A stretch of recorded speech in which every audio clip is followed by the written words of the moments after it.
नमस्कार मित्रों, उम्मीद करते हैं प्रभु का पूर्ण आशीर्वाद मिल रहा होगा, प्रसन्नचित्त होंगे। राहु के बारे में अनेकों भ्रांतियां हैं, अनेकों लोग परेशान हो जाते हैं कि उनकी कुंडली में राहु बैठा है, राहु की दशा है।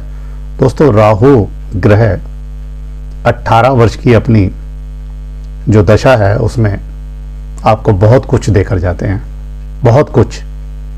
राहु की दशा इतनी खराब नहीं है, इसीलिए इतनी बड़ी दशा मानी जाती है। शुक्र के बाद इन्हीं की दशा मानते हैं। आज हम बात कर रहे हैं राहु आपके तीसरे भाव, तृतीय भाव में अगर विराजमान है। तृतीय भाव को बोलते हैं आपका पराक्रम का भाव। आप जो बाहर निकल के अपने आप को प्रस्तुत करते हैं, अपनी एनर्जी दिखाते हैं, वो पराक्रम का भाव इसी भाव, थर्ड भाव से निकलता है। छोटे भाई बहनों को जो आप बचाव करते हैं, मेहनत देते हैं, ये मित्रों का भाव है। आपका कम्युनिकेशन स्किल है, writing as well as speaking, दोनों कम्युनिकेशन स्किल है। This is also change of your house, property, change of your job. यहीं से देखा जाता है कि आपने जॉब बदलने की कितनी भयंकर इच्छा है। ये सारी बातें। नीच राशि होती है वृश्चिक, स्कॉर्पियो। इनके मित्र हैं बुध, शुक्र और शनि। शत्रुता रखते हैं थोड़ा सा सूर्यदेव से। अगर आप राहु की दशा या राहु उच्च में बैठे हैं, अच्छे हैं, तो गोमेद धारण कर सकते हैं, लेकिन गोमेद के साथ पुखराज, मूंगा और माणिक के धारण मत कीजिएगा, बहुत बड़ा नुकसान होता है लाभ की जगह। अब ये बात कर रहे हैं, अगर यहाँ बैठे हैं आपके तो क्या दे के जाएंगे आपको?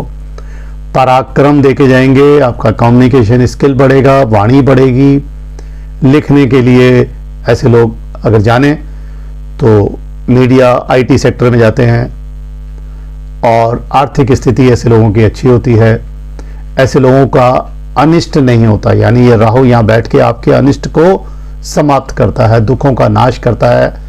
ऐसे व्यक्ति निरोगी होते हैं, कोई रोग इनके ऊपर बहुत कम लगता है। छोटे मोटे रोग की बात नहीं कर रहा, राहु के कोई भी इनके ऊपर रोग नहीं आते। बल होता है इनके अंदर, वृद्धि कारक।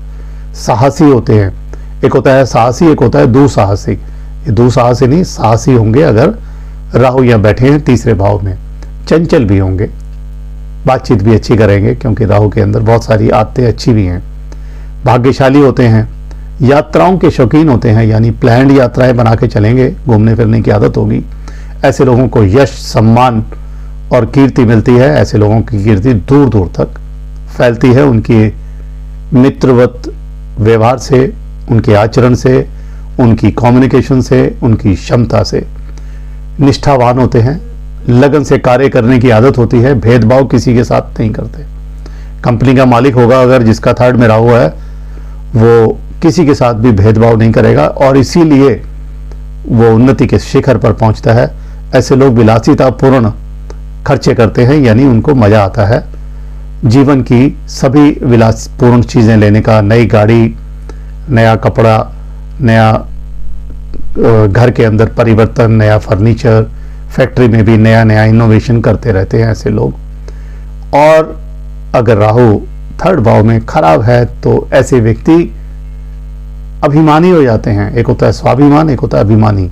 अभिमानी का मतलब होता है अकड़ आ गई, अपने आप को सबसे श्रेष्ठ समझना, दूसरों को नीच समझना। आलसी होता है ऐसा व्यक्ति, शक्की हो जाता है।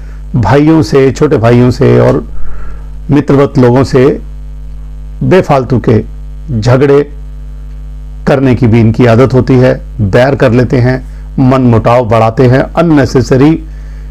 ये राहु के इस तृतीय भाव में बैठने के फल होते हैं, क्योंकि उनके पराक्रम को ग्रहण लग जाता है। दोस्तों, आप हमारा चैनल देखते हैं, बहुत बहुत धन्यवाद। कुछ जिज्ञासा है तो व्हाट्सएप नंबर ऊपर आ रहा है, प्रश्न लिखकर भेजिए, जवाब देते हैं। चैनल को सब्सक्राइब कर लो, बस निवेदन ही करेंगे आपसे। धन्यवाद।